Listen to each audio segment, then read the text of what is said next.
জন্মাষ্টমীর দিন এই তালের কেকটা বানিয়েছিলাম। নানা রকম তালে গোলে এতদিন ভিডিওটা দেয়া হয়নি।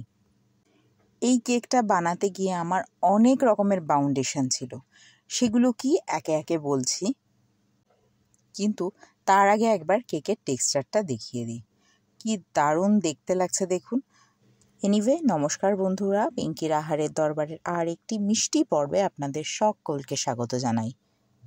আমি বলি কি, কেক থাকতে থাকতে কেক দিয়ে যত রকমের প্রিপারেশান দেখতে পাবেন একবার হলেও ট্রাই করবেন। বিশ্বাস করুন, এই রেসিপিটা অন্তত ফেল হবে না। কতটা স্পঞ্জি হয়েছে একটু দেখাই, দেখুন। দেখে নিশ্চয়ই বুঝতে পারছেন। আচ্ছা, যদি বুঝতে না পারেন তাহলে বলি, বাড়িতে একবার বানিয়ে অবশ্যই ট্রাই করবেন। দেরি না করে বরং কি কি বাউন্ডেশন নিয়ে আমি এই কেকটা বানিয়েছি সেটাই শেয়ার করি।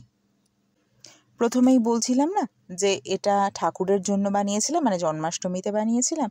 তো সেক্ষেত্রে বলি, বাউন্ডেশনগুলো এই সময় মানে ঠাকুরের খুব সীমিত বাসনপত্র নিয়েই আমাকে কাজকর্ম করতে হয়েছিল।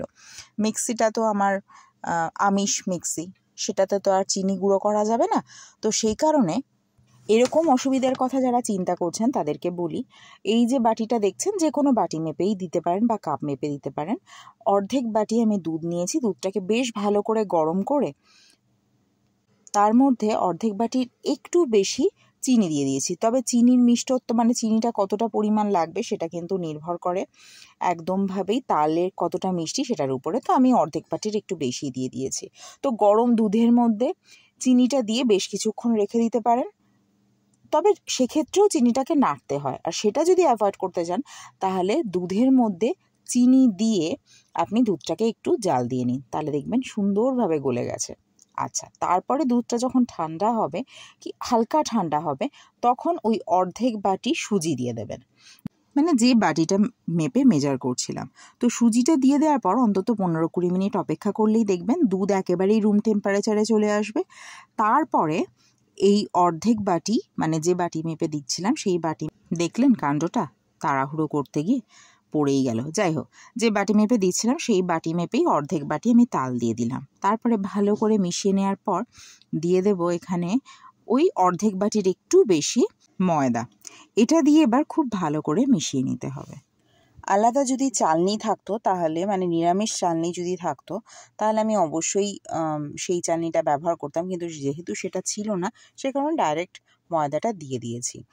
আর সেই কারণেই একটা লাম্পস তৈরি হওয়ার তো সম্ভাবনা থাকে, তাই একটা লাম্পস ফ্রি কিন্তু ব্যাটার আপনাদের করে নিতে হবে। দেখুন এরকম একটা টেক্সচার। আচ্ছা, এক্ষেত্রে এরকম একটা টেক্সচার হবে। এক্ষেত্রে একটা ছোট্ট কথা বলে নিই, যদি দেখেন এই ব্যাটারটা একটু বেশি থিক হয়ে গেছে তাহলে কিন্তু অল্প একটু দুধও দিতে পারেন। আর দিয়ে দেবো আমি একটু সাদা তেল। এখানে না হলে ওই ধরুন 1.5 টেবিল চামচের মতো সাদা তেল আমি দিয়ে দিয়েছি। দিয়ে এবার ভালো করে এটাকে আবারও সব মিশিয়ে নেব। আপনারা চাইলে কিন্তু এটার মধ্যে একটু নারকেল দিতে পারেন। আমি না খুব তাড়াহুড়ো করতে গিয়ে এটা ভুলে গেছি। তো আপনারা চাইলে নারকেল দিতে পারেন, টেস্টটাও বেশ খানিকটা কিন্তু বেড়ে যায়। আর যে বাটিটা দেখলেন, ওই বাটিটাকে আমি একটু তেল গ্রিস করে নিয়েছি। ওটা প্লাস্টিকের বাটি। প্লাস্টিক মানে সেটা হিট সহ্য করতে পারবে সেই রকমই প্লাস্টিক। সেটা না হয় আমি পরে দেখাচ্ছি। তো যদি এইরকম বাটি না হয়, যদি স্টিল বা অ্যালুমিনিয়ামের বাটিতে করতে চান তাহলে কিন্তু অবশ্যই তেলটা গ্রেস করে নেবেন।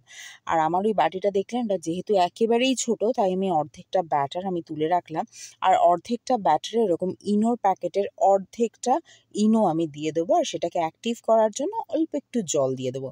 দিয়ে এবার ফটফট করে, মানে খুব তাড়াতাড়ি করে বিষয়টাকে নাড়িয়ে নিতে হবে, মানে মিক্সড করে নিতে হবে।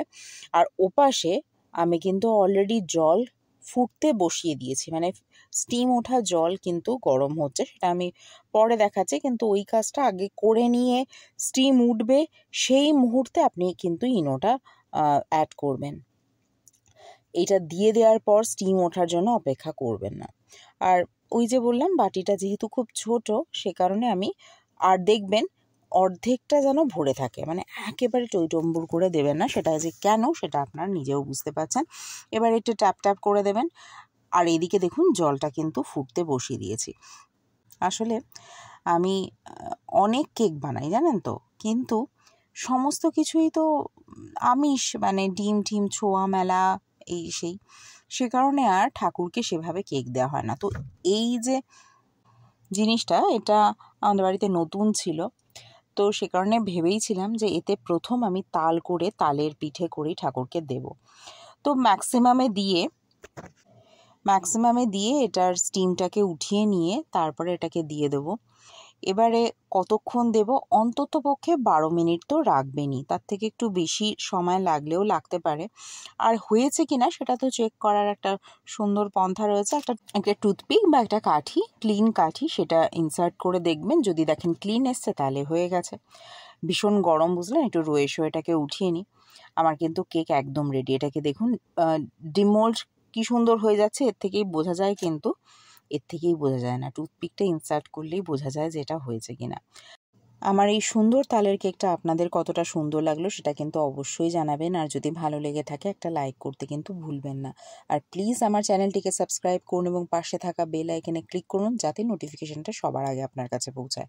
আজকের মতো আসি, অন্য কোনো দিন অন্য কোনো রান্নাকে সঙ্গে নিয়ে আবার হাজির হব।